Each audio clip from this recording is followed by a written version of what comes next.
Welcome to Simplified UPSC by PPP, where we listen, learn, and grow together. Detailed notes in English and Hindi, plus practice questions for prelims and mains, only on our Telegram channel. Link in description. Want early access to all videos of this series? Join our paid Telegram group for just 499 rupees. One-time payment, lifetime access. WhatsApp now to join us. Simplified UPSC by PPP में सभी दोस्तों और aspirants का स्वागत है।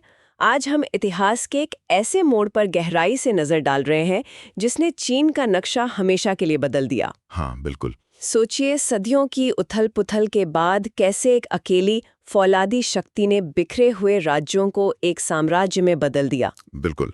हम चीन के इतिहास के एक निर्णायक मोड़ की बात कर रहे हैं। किन राजवंश मतलब चिन डायनेस्टी का उदय। ये उस विनाशकारी वॉरिंग स्टेट्स पीरियड के ठीक बाद हुआ, जब लगातार लड़ाइयां चल रही थीं। हाँ, जब कई राज्य आपस में लगातार लड़ रहे थे। और इसी उथल-पुथल के बीच उभरा एक शासक जिसका नाम ही पहला सम्राट है, शी हुआंगदी। शी हुआंगदी। आज की हमारी चर्चा इसी शासक और उसके बनाए साम्राज्य पर केंद्रित है, खास तौर पर स्रोत सामग्री के आधार पर। जी हाँ, हमारा मिशन है किन राजवंश के उदय, उसकी नीतियों, लीगलिज्म के प्रभाव और फिर उसके पतन से लेकर हान राजवंश के उदय तक की कहानी को स्रोत सामग्री के हर तथ्य और बारीकी के साथ समझना। उसे विरासत में एक ऐसा चीन मिला था जो भौगोलिक और शायद सांस्कृतिक रूप से जुड़ा हुआ था, लेकिन राजनीतिक तौर पर दर्जनों राज्यों में बटा हुआ था। हाँ, बिखरा हुआ था पूरी तरह से। और उसका लक्ष्य था चीन का स्थायी एकीकरण, मतलब परमानेंट यूनिफिकेशन। ये एक बहुत बड़ा काम था, आसान नहीं था बिल्कुल। और शी हुआंगदी ये समझता था कि अगर पुरानी शक्तियों को यूं ही छोड़ दिया गया तो वो फिर सिर उठाएंगी और ये एकीकरण टिक नहीं पाएगा। तो उसकी योजना क्या थी? उसकी समेकन मतलब कंसोलिडेशन की योजना क्रूर थी और एक केंद्रीय सिद्धांत पर आधारित थी। तना मजबूत करना और शाखाएं कमजोर करना। Strengthening the trunk and weakening the branches. तना मजबूत करना और शाखाएं कमजोर करना। अच्छा, इसका मतलब क्या हुआ? इसे थोड़ा विस्तार से समझाइए, खासकर हमारे यूपीएससी एस्पिरेंट्स के नजरिए से। इसका सीधा मतलब था केंद्रीय सरकार यानी तने को मजबूत करना और हर उस स्थानीय शक्ति यानी शाखा को कमजोर या खत्म कर देना जो भविष्य में विद्रोह का स्रोत बन सकती थी। एक निर्मम रणनीति। हाँ, बिल्कुल निर्मम। तो इस लक्ष्य को हासिल करने के लिए उसने कौन सी ठोस रणनीतियां अपनाई? इन शक्ति जमी हुई शक्तियों को कैसे हटाया? स्रोत सामग्री 3 मुख्य रणनीतियों पर प्रकाश डालती है, जिन्होंने मिलकर उसके केंद्रीकृत शासन की नींव रखी। पहली रणनीति सबसे तात्कालिक खतरे से निपटने के लिए थी। तात्कालिक खतरा? आप उन वॉरिंग स्टेट स्पिरिट के सरदारों, वॉरलॉर्ड्स की बात कर रही हैं? बिल्कुल। पहली रणनीति थी प्रतिद्वंदी सरदारों की शक्ति को पूरी तरह नष्ट करना। Destroying rival warlords. ये सिर्फ उन्हें युद्ध में हराना नहीं था, तो फिर क्या था? बल्कि उनकी सत्ता को भंग करना, उनके हथियार छीन लेना।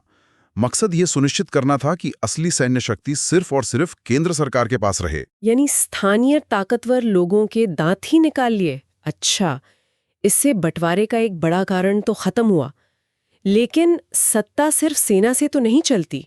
उन पुराने कुलीन परिवारों, नोबिलिटी का क्या, जिनकी शक्ति जमीन, परंपरा और स्थानीय वफादारी पर टिकी थी? हाँ, वो एक अलग लेकिन उतना ही बड़ा खतरा थे। अगर उन्हें अपनी पुश्तैनी जागीरों पर रहने दिया जाता तो वे अंदर ही अंदर विरोध का केंद्र बने रहते। तो उनके लिए क्या किया? यहीं पर शी हुआंगदी की दूसरी रणनीति सामने आती है। वो क्या थी? दूसरी रणनीति एक आप कह सकते हैं क्रांतिकारी आदेश था। कैसा आदेश? सभी कुलीन परिवारों को, चाहे वे कितने भी अमीर या शक्तिशाली हों, राजधानी शहर में आकर रहना होगा। क्या सबको? राजधानी में, हाँ, सबको। ये एक जबरदस्त मनोवैज्ञानिक झटका था उनके लिए। सबको अपनी जड़ें छोड़कर राजधानी आना पड़ा। इसका क्या असर हुआ होगा? उन्हें अपनी जमीनें, अपने वफादार लोग सब छोड़ना पड़ा। राजधानी में वे अमीर तो रहे, पर अपनी स्थानीय जड़ें, अपना शक्ति का आधार और अपनी स्वतंत्रता खो बैठे। एक तरह से बंधक ही हो गए। हाँ, बिल्कुल। स्रोत उन्हें सुनहरे बंधक मतलब गिल्डेड हॉस्टेजेस कहता है, सीधे सम्राट की निगरानी में। इससे उनका स्थानीय प्रभाव खत्म हो गया। कमाल की चाल थी। सरदारों को खत्म किया, कुलीनों को राजधानी ले आए, लेकिन इससे स्थानीय शासन में एक खालीपन, एक वैक्यूम तो आया होगा।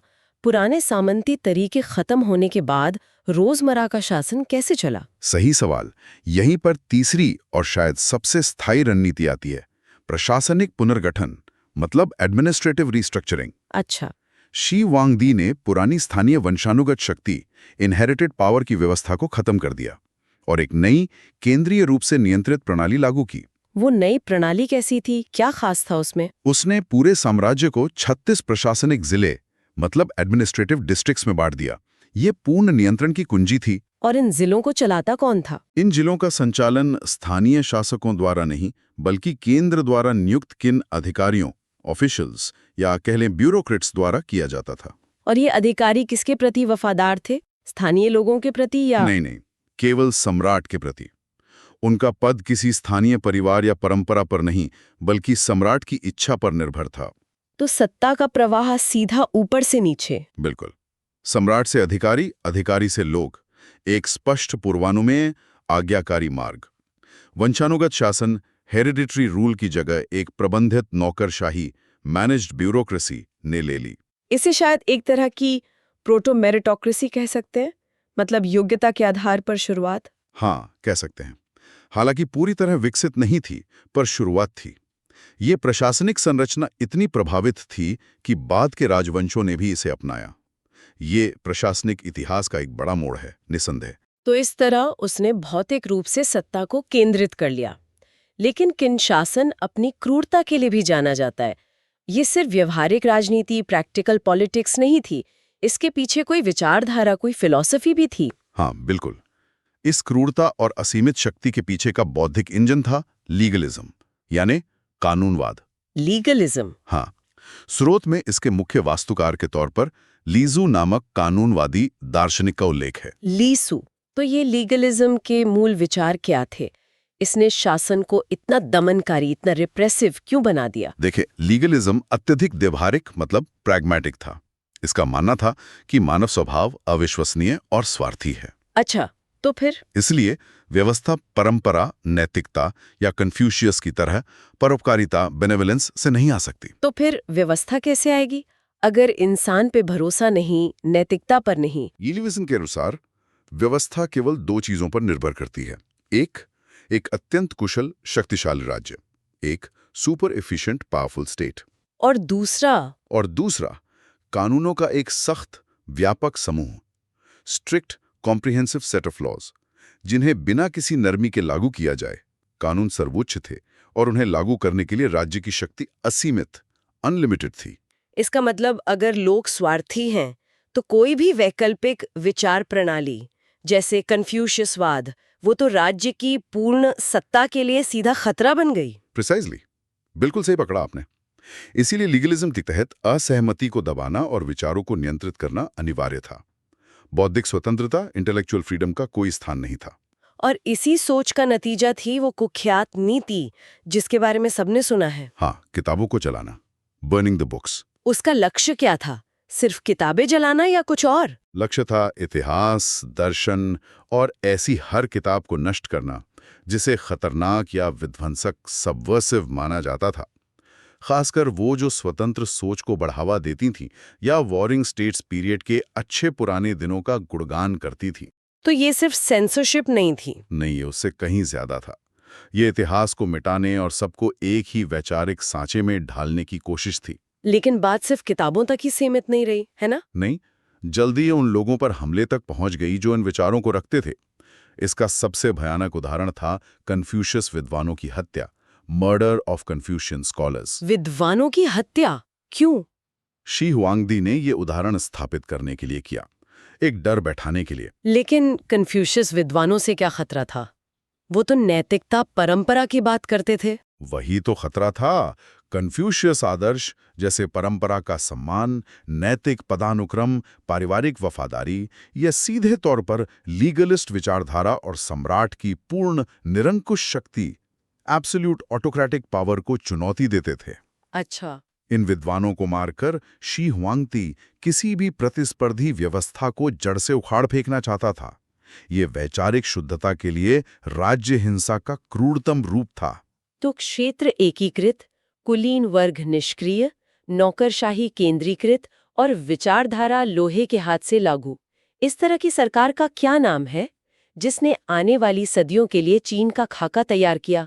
किन द्वारा स्थापित सरकार का रूप था ऑटोक्रेसी, निरंकुशता। ऑटोक्रेसी? हाँ, स्रोत सामग्री के अनुसार ऑटोक्रेसी एक ऐसी सरकार है जिसके पास असीमित शक्ति, अनलिमिटेड पावर होती है और वो इसका मनमाने ढंग से आर्बिट्ररी मैनर में उपयोग करती है। असीमित और मनमाना, इसी शक्ति ने शी हुआंगदी को उन विशाल राष्ट्रव्यापी प्रोजेक्ट्स, नेशनवाइड प्रोजेक्ट्स को शुरू करने में सक्षम बनाया होगा, जिनका उद्देश्य अलग-अलग राज्यों को सचमुच एक साम्राज्य में मिलाना था। सही कहा। और यहीं किन राजवंश की स्थायी विरासत दिखती है।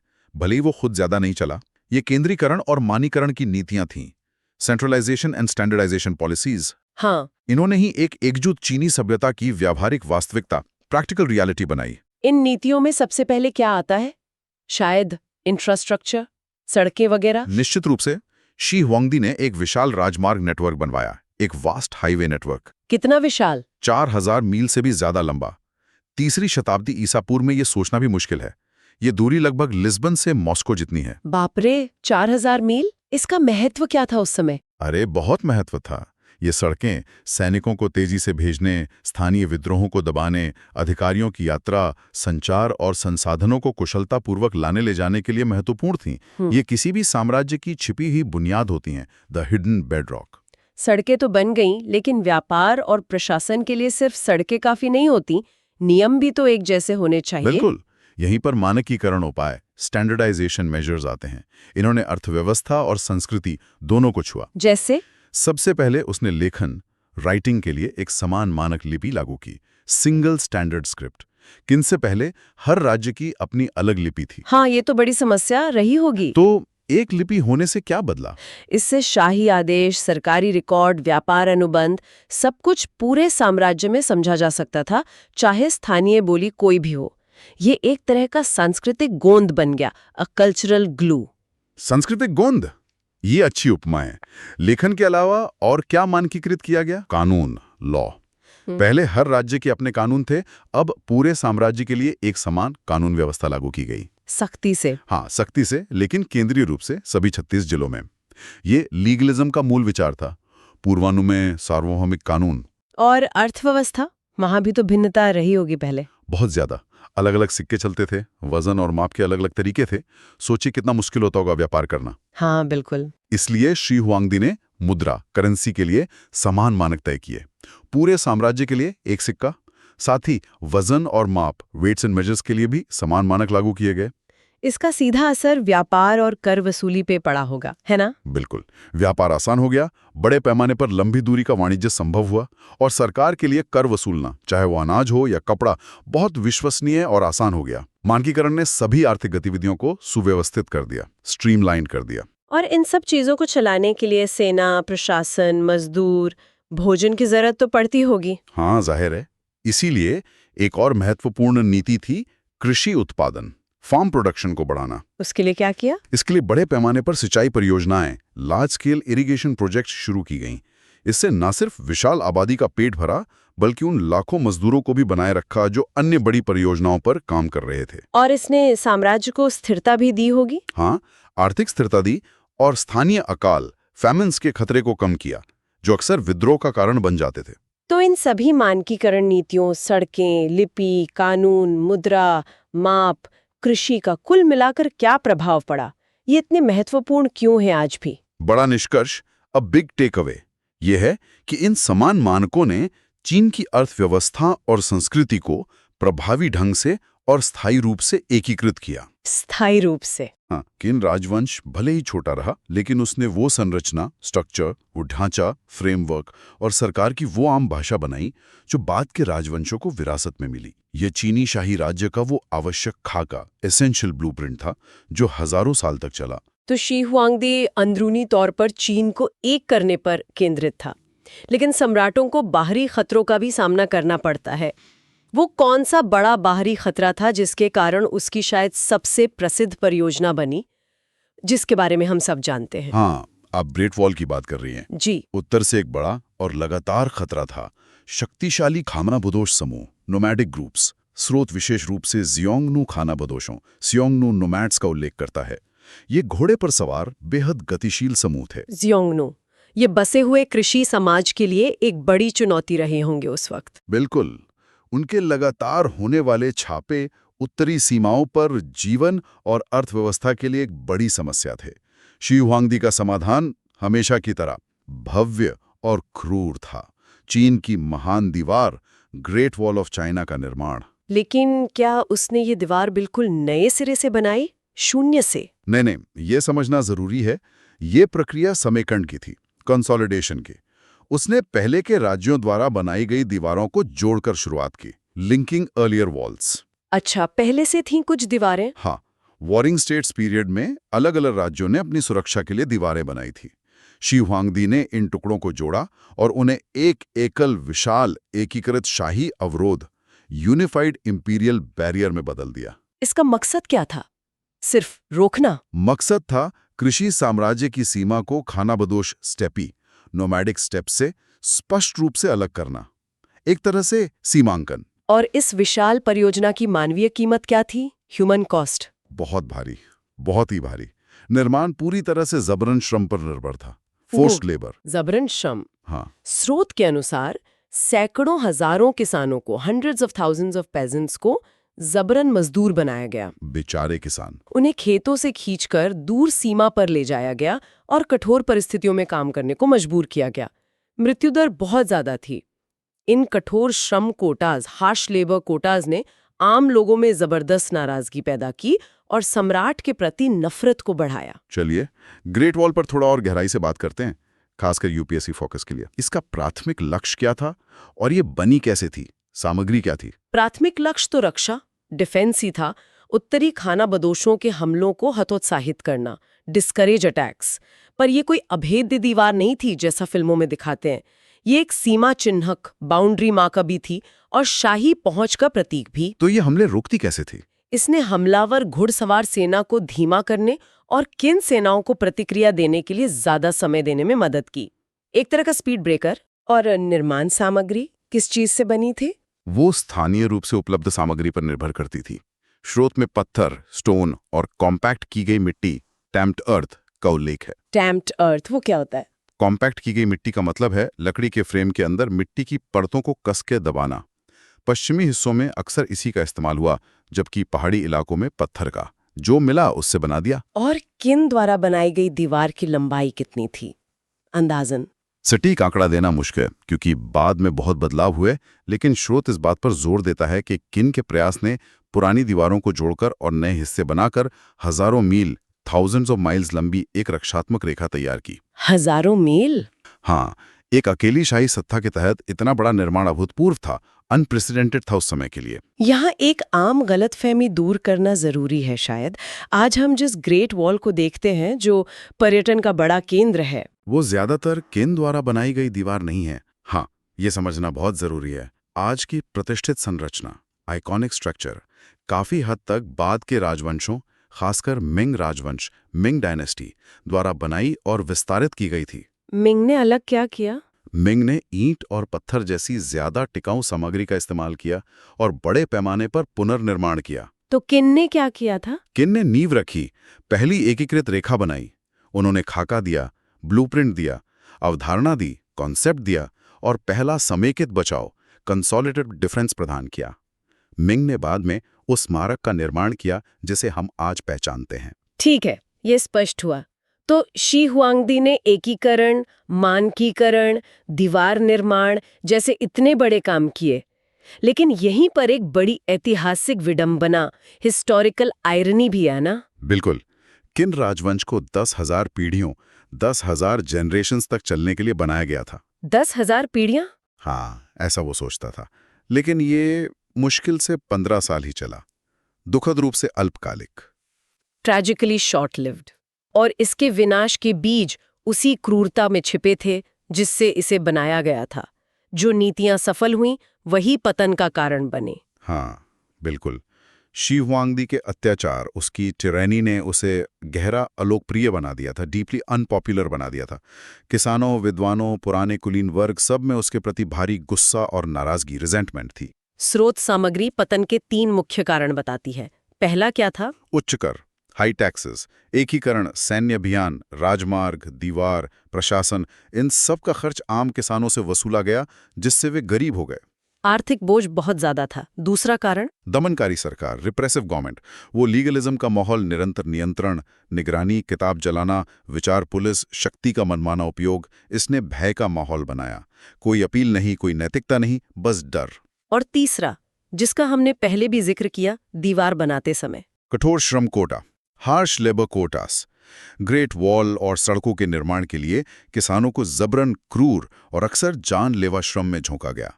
ये शायद सबसे सीधा कारण था कि लोग शासन से नफरत करते थे। तो ये तीन चीजें कर, दमन और जबरन श्रम, इन्होंने किन शासन को एक बारूद के ढेर, पाउडर केक जैसा बना दिया था। बस एक चिंगारी की जरूरत थी। और जैसे ही वो मुख्य व्यक्ति शी हुआंगदी, जिसने सब कुछ थाम रखा था, उसकी मौत हुई, वह चिंगारी भड़क उठी। बिल्कुल, पूरा ढांचा लगभग तुरंत ढह गया। उसकी मौत के बाद अराजकता फैल गई, केओस फैल गया, दरबारी साजिशें हुई, कोर्ट इंट्रीग हुई। हाँ, मैंने पढ़ा है लीसू और झाओगाओ के बारे में। हाँ, जिसमें लीसू और झाओगाओ जैसे शक्तिशाली हिजड़े यूनिक उत्तराधिकार में हेरफेर करने की कोशिश कर रहे थे। लेकिन तब तक बहुत देर हो चुकी थी। दबा हुआ गुस्सा फूट पड़ा और फिर बड़े पैमाने पर गृह युद्ध, सिविल वॉर और किसान विद्रोह, पीजेंट रिवॉल्ट शुरू हो गए। साम्राज्य लगभग रातों रात बिखर गया, 15 साल में ही खत्म। और इसी अराजकता और सत्ता की शून्य पावर वैक्यूम से एक नए राजवंश का उदय हुआ। बिल्कुल, हान डायनेस्टी। हान डायनेस्टी। और ऐतिहासिक रूप से दिलचस्प बात यह है कि हान ने किन द्वारा बनाई गई हर चीज को फेंका नहीं, उन्होंने सब कुछ नष्ट नहीं किया। अच्छा, तो उन्होंने क्या रखा और क्या बदला, ये जानना जरूरी है। उन्होंने किन की नींव, वो केंद्रीकृत प्रशासन, मानक लिपि, मुद्रा, जिले, उसको बरकरार रखा। उन्होंने उस संरचना को विरासत में लिया, स्ट्रक्चर वही रखा। लेकिन फिर बदला क्या? लेकिन उन्होंने तरीकों को अनुकूलित किया, अडैप्टेड किया, किनारों को नरम किया, सॉफ्टेंड द एजेस। वे धीरे धीरे उस चरम लीगलिस्ट निरंकुशता से दूर हो गए। और उसकी जगह क्या अपनाया? कोई और विचारधारा? उन्होंने कन्फ्यूशियस विचारों, कन्फ्यूशियन आइडियाज जैसे नैतिकता, सदाचार को शासन में वापस लाना शुरू किया। इसका क्या नतीजा हुआ? इससे केंद्रीय सत्ता लोगों की नजर में ज्यादा स्वीकार्य और वैध, लेजिटिमेट बनी। और इसी तरह उन्होंने वास्तविक दीर्घकालिक स्थिरता, लॉन्ग टर्म स्टेबिलिटी हासिल की, जो किन हासिल नहीं कर पाया। हाँ, ये दिखाता है कि कैसे सफल राजवंश पिछले राजवंशों की संरचनाओं का इस्तेमाल करते हैं और लेकिन उनकी विफलताओं से सीखते हैं। ये यूपीएससी के लिए एक महत्वपूर्ण सबक है, निरंतरता और परिवर्तन, कंटिन्यूटी एंड चेंज। तो ये पूरी चर्चा किन राजवंश के एक स्पष्ट ऐतिहासिक विरोधाभास, हिस्टोरिकल पैराडॉक्स को उजागर करती है। हाँ, एक तरफ शी हुआंगदी ने कुछ अविश्वसनीय हासिल किया, अराजकता से एकता बनाई, एक कार्यात्मक साम्राज्य गढ़ा जो शायद चीन के भविष्य के लिए जरूरी था। लेकिन दूसरी तरफ जिस तरह से उसने ये किया, अभूतपूर्व क्रूरता, ठंडा लीगलिस्ट दर्शन और पूर्ण निरंकुशता, वो भयानक था। हाँ, ये सोचना पर मजबूर करता है कि क्या महान सभ्यताओं के निर्माण के लिए शुरुआत में ऐसी भयानक कीमत चुकानी पड़ती है। स्थायी विरासत हालांकि निर्विवाद है। किन राजवंश खुद बहुत छोटा था, मुश्किल से 15 साल। हाँ, सिर्फ 15 साल। लेकिन शी हुआंगदी द्वारा रखी गई नींव, केंद्रीकृत प्रशासन, मानक मुद्रा, सड़कें और वो एकीकृत लेखन प्रणाली, ये स्थायी विशेषताएं बन गई जो हान और उसके बाद के सभी राजवंशों को विरासत में मिली। चीन इस छोटी हिंसक अवधि से अपरिवर्तनीय रूप से आकार ले चुका था। संरचनात्मक खाका, स्ट्रक्चरल ब्लूप्रिंट बहुत प्रभावी था। बाद के राजवंशों को पहिया फिर से इजाद नहीं करना पड़ा, बस शासन के दर्शन को बदलने की जरूरत थी। सही कहा। हान राजवंश की लंबी सफलता, संस्कृति का विकास और चीनी पहचान का हान के लोग बनना, यह सब किन के केंद्रीकरण इंजन को विरासत में लेने पर ही बना। उन्होंने बस कठोर लीगलिस्ट ईंधन को कन्फ्यूशियस नैतिकता के अधिक टिकाऊ ढांचे से बदल दिया, जो हमें हमारे अंतिम विचारोत्तेजक प्रश्न, प्रोवोकेटिव थॉट की ओर ले जाता है, जिस पर हमारे साथी एस्पिरेंट्स विचार कर सकते हैं। हाँ, प्रश्न ये है कि उस अत्यधिक मानवीय लागत, कुचलने वाले कर, घातक जबरन श्रम, विद्वानों की हत्या को देखते हुए क्या एक एकीकृत केंद्रीय रूप से शासित चीन बनाने का कार्य उस कीमत के लायक था जो शी हुआंगदी के तहत चुकाई गई? या वास्तविक स्थायी स्थिरता केवल किन के बाद ही संभव हुई, जब उत्तराधिकारी हान राजवंश ने क्रूरता को कम किया और किन द्वारा छोड़ी गई संरचना पर शासन करने के लिए एक अधिक नैतिक दृष्टिकोण अपनाया। एकीकरण के लिए जरूरी हिंसा और लंबे समय तक टिकने के लिए शायद जरूरी परोपकारिता के बीच का ये तनाव इस दौर और शायद पूरे राजनीतिक इतिहास का एक मौलिक सवाल है। निश्चित रूप से इतिहास के इस महत्वपूर्ण मोड़ पर सोचने के लिए बहुत कुछ है। आज हमारे साथ इस विस्तृत चर्चा में शामिल होने के लिए धन्यवाद। धन्यवाद। कमेंट सेक्शन के लिए एक सवाल, आपके विचार में क्या शी हुआंगदे द्वारा स्थापित कठोर केंद्रीकृत मॉडल के बिना हान राजवंश उतनी स्थिरता प्राप्त कर सकता था? नीचे टिप्पणी में अपने विचार साझा करें। और अगर आपको ये चर्चा उपयोगी लगी हो तो लाइक, शेयर और सिंप्लीफाइड यूपीएससी बाय पीपीपी को सब्सक्राइब करना न भूलें। अगली बार मिलते हैं। Thanks for watching. Follow us on Telegram and Instagram. Don't forget to like, share, and subscribe.